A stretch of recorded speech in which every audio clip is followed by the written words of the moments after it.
ओम नमो भगवते वासुदेवाय। आज मैं आपको जया एकादशी की व्रत कथा सुनाऊंगी। जया एकादशी की व्रत कथा को सुनाने से, सुनने से और दूसरों को शेयर करने से बहुत सारे शुभ फलों की प्राप्ति होती है। जया एकादशी के दिन हमें क्या करना चाहिए, पहले मैं आपको वो बताऊंगी।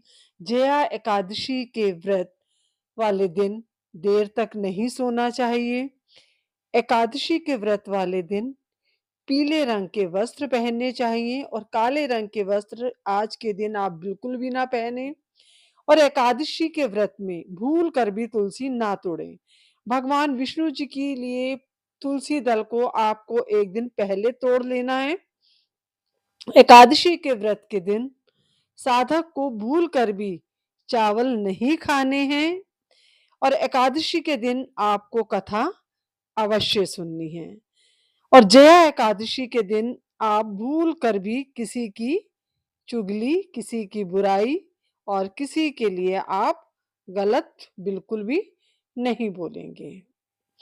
जया एकादशी का व्रत जो है बहुत ही शुभ फल देने वाला है। जया एकादशी का व्रत करने से जीवन में बहुत सारे खुशियों की प्राप्ति होती है। जया एकादशी पर भगवान विष्णु की पूजा करने के साथ साथ अंत में इस कथा को भी अवश्य सुनना चाहिए। जया एकादशी व्रत कथा मास के शुक्ल पक्ष की एकादशी तिथि को जया एकादशी का व्रत रखा जाता है। इस दिन भगवान विष्णु और माँ लक्ष्मी जी की पूजा करी जाती है। इससे हमारी सारी समस्याएं खत्म हो जाती हैं और हमें सुख समृद्धि की प्राप्ति होती है। इसके अलावा इस व्रत को करने से भूत पिशाच आदि योनि प्राप्त नहीं होती है। जया एकादशी पर भगवान विष्णु की विधिवत पूजा करने के साथ आपको इस कथा को भी अवश्य सुनना चाहिए। इससे शुभ फलों की प्राप्ति होती है। पौराणिक कथा के अनुसार धर्मराज युधिष्ठिर भगवान श्री कृष्ण से कहते हैं कि माघ शुक्ल एकादशी को किस देवता की पूजा करनी चाहिए और इस एकादशी का क्या महात्म्य है। इसके जवाब में श्री कृष्ण जी कहते हैं माघ शुक्ल की एकादशी को जया एकादशी कहते हैं। यह एकादशी बहुत ही पुण्यदायी है। इस एकादशी का व्रत करने से व्यक्ति नीच योनि यानी कि भूत पिशाच प्रेत की योनि से मुक्त हो जाता है। जो मनुष्य इस दिन भगवान की पूजा सच्चे मन से करते हैं, व्रत करते हैं और कथा सुनते हैं, उसे भूत पिशाच की योनि से मुक्ति मिल जाती है। श्री कृष्ण ने युधिष्ठिर को जया एकादशी के प्रसंग के बारे में बताया। एक बार नंदन वन में उत्सव चल रहा था। इस उत्सव में सभी देवता, जाने माने संत और दिव्य पुरुष भी शामिल हुए थे। उस समय गंधर्व गाना गा रहे थे और गंधर्व कन्याएं नृत्य कर रही थी। सभा में माल्यवान नामक एक गंधर्व और पुष्पवती नामक गंधर्व कन्या का नृत्य चल रहा था।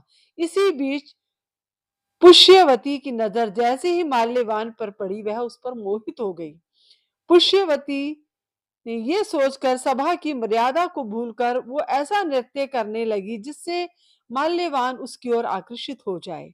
माल्यवान गंधर्व कन्या की भंगिमा को देखकर सुध बुध खो बैठा और गायन की मर्यादा से भटक गया, जिससे सुर ताल उसका साथ छोड़ गए।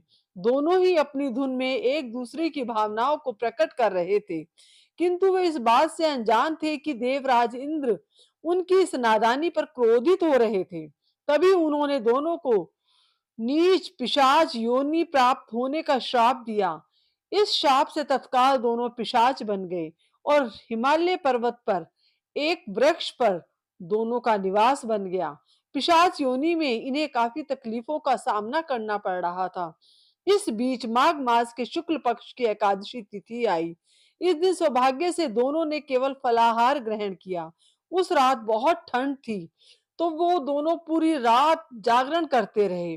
ठंड के कारण ही मृत्यु दोनों की मृत्यु हो गई। हालांकि उनकी मृत्यु जया एकादशी का व्रत करके हुई, जिसके बाद उन्हें पिशाच योनि से मुक्ति मिली और ये दोनों स्वर्ग लोक में पहुंच गए।